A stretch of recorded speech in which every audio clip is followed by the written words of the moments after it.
There are many legends in the manga industry. However, over the past, say, 30 years, there is one mangaka that, in my humble opinion, is the GOAT.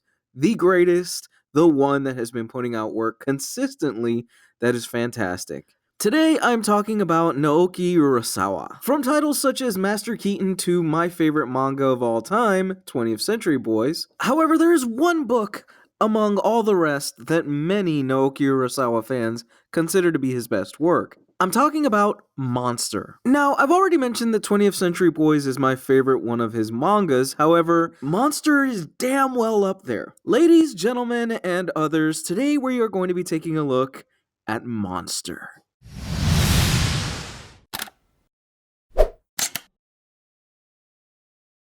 The story of Monster is one that is so multi-layered and so complicated that I really don't want to give anything away, but just to give you a basic premise. At the beginning of the story, we are following Dr. Kenzo Tenma. Kenzo Tenma is a brilliant young brain surgeon. One day, Dr. Tenma is rushed into the hospital in order to save the life of a young boy named Johann Lieberts. You see, Johann has a gunshot wound in the head, and his twin sister is oddly in a catatonic state, muttering things about killing.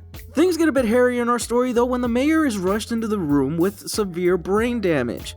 It is at this point that Dr. Tenma must decide whether to work on Johann or the mayor. He's confident that he can save both lives, however, he doesn't have the time, so he ends up choosing Johann. Unfortunately for Dr. Tenma, the hospital doesn't take too kindly to his decision.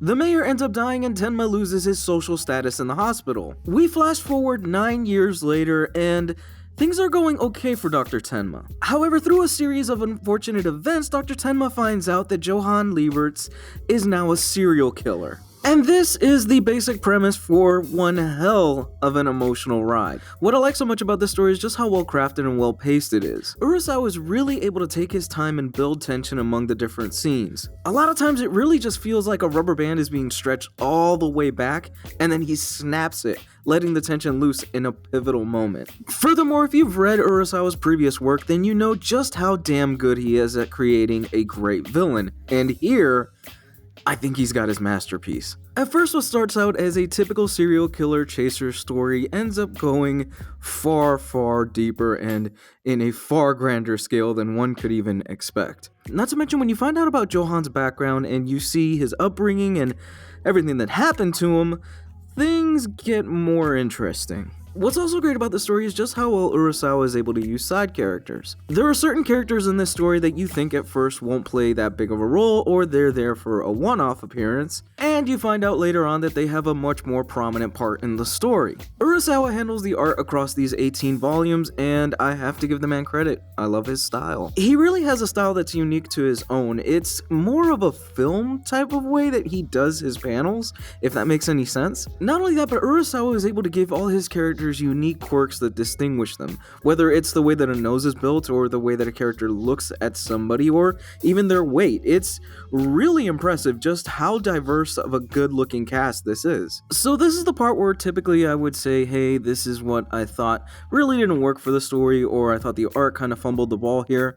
And to be completely honest, I struggle to find something that's really wrong with this. I rate my books on a pass, borrow, buy scale, and this is 100% a buy. While I don't think it's as strong as 20th Century Boys, it's damn close, and it's such a fantastic read all the way through. If this is your first time checking out my channel, be on the lookout for other content, guys. You could follow me on Twitter, that's found in the description. And if you want to support this channel, Patreon is an option down below. If you do decide to order this book, can you please use my Amazon links down below? I get a cut of the profit, doesn't come out of your wallet if you order something. And of course, guys, let me know what you thought of Monster down below in the comment section. I love you, and I'll speak with you soon. Bye.